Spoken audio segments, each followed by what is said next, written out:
பெண் வீட்டார் சம்மதிக்காததால் போலி பத்திரிகை அடித்து குடும்பத்தினருக்கு வழங்கிய நபரை புகாரின் பேரில் 2.5 வருடங்கள் கழித்து போலீசார் கைது செய்துள்ளனர்.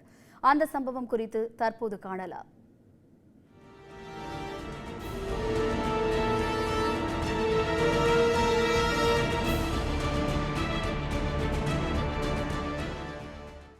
புதுக்கோட்டையைச் சேர்ந்த 40 வயதான திருவேங்கைநாதன் என்பவர் திருமணத்திற்காக ஆன்லைன் திருமண தகவல் சேவையில் பெண் தேடியுள்ளார். அதில் மண்ணச்சநல்லூர் பகுதியில் பெண் ஒருவரை தேர்வு செய்து வீடு தேடி சென்று பெண் கேட்டுள்ளார். தொடர்ந்து பெண் வீட்டார் மாப்பிள்ளை குறித்து விசாரிக்க அவர் வழக்கறிஞர் படிப்பை முழுவதுமாக முடிக்காமல் சுற்றி வருவதாக தகவல் தெரிய வந்துள்ளது. இதனால் தங்களுக்கு திருமணத்தில் விருப்பம் இல்லை என பெண் வீட்டார் தெரிவித்தனர். இதனால் கடுப்பான திருவேங்கைநாதன் அப்பெண்ணுடன் தான் இருப்பது போல சித்தரித்து அதனுடன் பத்திரிகையை அடித்து இருதரப்பு உறவினர்களுக்கும் வழங்கி சம்பவம் செய்துள்ளார்.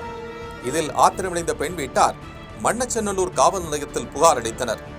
2021ஆம் ஆண்டு நடந்த இந்த சம்பவத்தில் தலைமறைவாக இருந்த நபர் 2.5 வருடம் கழித்து கைது செய்யப்பட்டுள்ளார்.